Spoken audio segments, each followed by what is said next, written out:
فأنى يبصرون ولو نشاء لمسخناهم على مكانتهم فما استطاعوا مضيا ولا يرجعون ومن نعمره ننكسه في الخلق أفلا يعقلون صدق اللہ العظیم۔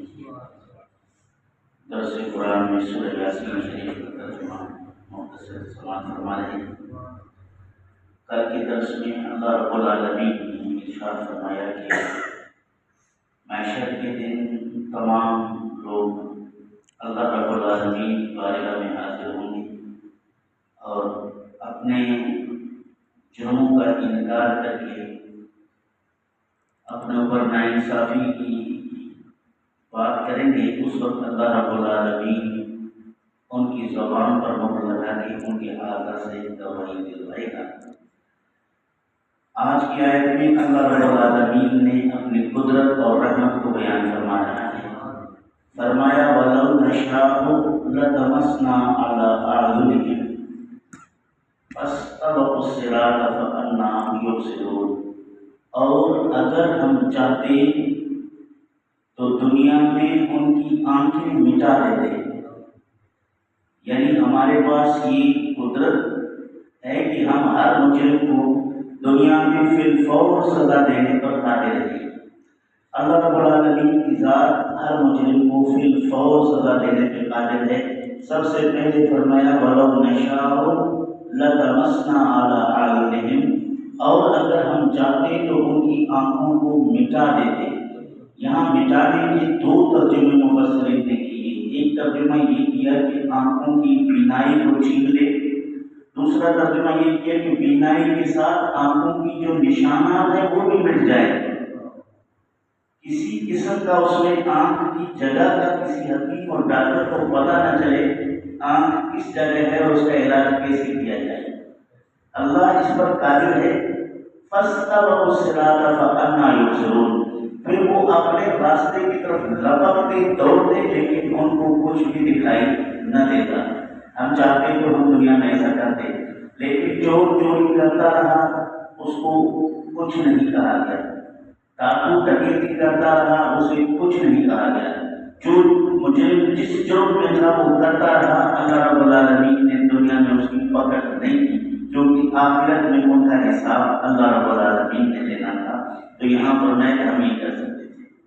پھر فرمایا وَلَوْ نَشَاءُ لَمَسَخْنَاهُمْ عَلَىٰ مَكَانَتِهِمْ فَمَا اسْتَطَاعُوا مُضِيًّا وَلَا يَرْجِعُونَ، اور اگر ہم چاہتے تو ان کو ان کے گھروں میں ان کی صورتوں کو بدل دیتے، ہم ان کو ان کے گھروں میں آرام میں بیٹھے ہوئے لیٹے ہوئے چلتے پھرتے بچوں کے بیچ میں ہر مجرم کی صورت بدل دیتے، انسان سے تبدیل کر کے بندر خنزیر یا دیگر حیوان کی صورت فی الفور اس کو ادا کرتے تو ہم اس پر قادر تھے۔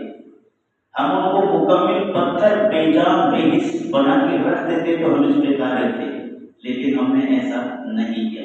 فَمَا اسْتَطَاعُوا مُضِيًّا وَلَا يَرْجِعُونَ، پھر وہ نہ آگے جا سکتے نہ وہ پیچھے سے جا سکتے۔ اگر اللہ رب العالمین کی یہ پکڑ جیسے بنی اسرائیل کے لوگوں پر رب الجلال کی پکڑ ہوئی کہ انہوں نے داؤد علیہ السلام کی قوم کو جو رات کو وہ اپنے گھروں میں سو رہے ہیں، صبح ہوتے ہی جب وہ لوگ اس کے پڑوسی آس پاس کے لوگ اٹھتے ہیں تو دیکھتے ہیں کیا ہے کہ مجرموں کے گھروں سے کوئی آواز نہیں آ رہی، کوئی ان کا چولہا نہیں جل رہا، کوئی دھواں نظر نہیں آ رہا، کوئی بچوں کی شور شرابہ نظر نہیں آ رہا۔ تو کافی انتظار کے بعد جب ان کی دیواروں سے اندر چلا کے دیکھا تو وہ ایک بندر کی صورت میں گھروں کے اندر ہو رہے وَكُونُوا قِرَدَةً خَاسِئِينَ۔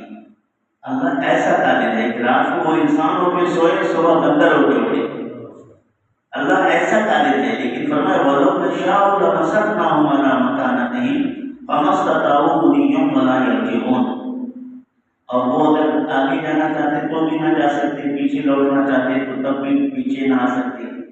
یہ اللہ رب العالمین کی گرفت ہے، لیکن ایسا نہیں کیا۔ تیسری آیت میں فرمایا وَمَن نُعَمِّرْهُ نُنَكِّسْهُ فِي الْخَلْقِ أَفَلَا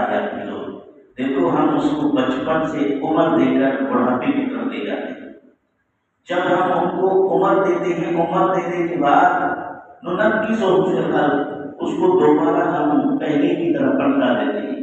جیسے ایک بچہ شروع میں پیدا ہوتا ہے تو اس کا عقل کام نہیں کرتا، وہ خود سے اٹھ نہیں سکتا، وہ خود سے چل نہیں سکتا، والدین اس کی خدمت کرتے ہیں، اس کو اٹھاتے ہیں بٹھاتے ہیں۔ وہ بچہ جوان ہو جاتا ہے، جوان ہو کر دوڑ لگاتا ہے، محنت کرتا ہے، کام کرتا ہے، بڑی چیزیں فتح کر لیتا ہے، بڑا اپنے آپ کو طاقتور اور سب کچھ سمجھتا ہے، اور اس نوجوان کا اپنے آپ کو مالک سمجھتا ہے۔ ورنہ کس روپ سے ہم اس کو مخلوق میں دوبارہ پسلیوں کی طرف پلٹا دیں گے، دوبارہ ہم پہلے کی طرح لے آئیں گے۔ جیسے جیسے عمر بڑھتی جائے گی، آنکھوں کی بینائی میں کمزوری، کانوں کی سنوائی میں کمزوری، زبان کے اندر لڑنا، اعضاء میں کمزوری، رگوں میں کمزوری، ہڈیوں اور جوڑوں میں کمزوری، چلنے میں کمزوری، چلتا چلتا چلتا چلتا وہ مکمل کمزور ہو کر ایک بسرے پہ آ جاتا ہے۔ اب وہ آنکھوں سے دیکھ نہیں سکتا، کانوں سے سن نہیں سکتا، عقل اس کا کام کرنا چھوڑ دیتا ہے، وہ بچوں کی طرح بہتی بہتی باتیں کرتا ہے، کبھی ظہر کو رات مغرب کہتا ہے، کبھی مغرب کو فجر کہتا ہے، کبھی فجر کو عشاء کہتا ہے۔ تو اسی طرح اس کا عقل کام کرنا چھوڑ دیتا ہے۔ یہ کیا ہے؟ یہ اللہ رب العالمین کی قدرت ہے جو اس کو دوبارہ یہاں اس پلٹا کے لے آیا، کمزوری کی طرف لے آیا۔ افلا یعقلون، کیا تمہیں عقل نہیں ہے؟ یعنی ہم کفار قریش کو، اہل مکہ کو مخاطب ہو کر فرمایا کیا تمہیں عقل نہیں ہے؟ یہ ساری چیزیں تمہیں نظر نہیں آ رہی؟ تم میری نبیوں کی تقسیم کر کے دین حق کو قبول کرنے سے گریزاں اور بے جان پتھروں اور بتوں کی پوجا میں لگے ہوئے ہو، یہ کیا اتنی ساری باتیں بیان کرنے کے بعد بھی تمہیں عقل نہیں ہے؟ تو قرآن کریم نے ایسا واضح بیان جو ہے کر دیا۔ تو اللہ تعالیٰ جل شانہ ہمیں قرآن پاک سمجھنے کی توفیق نصیب فرمائے۔ اللہ رب العالمین کی غضب سے اللہ ہمیں امان دے۔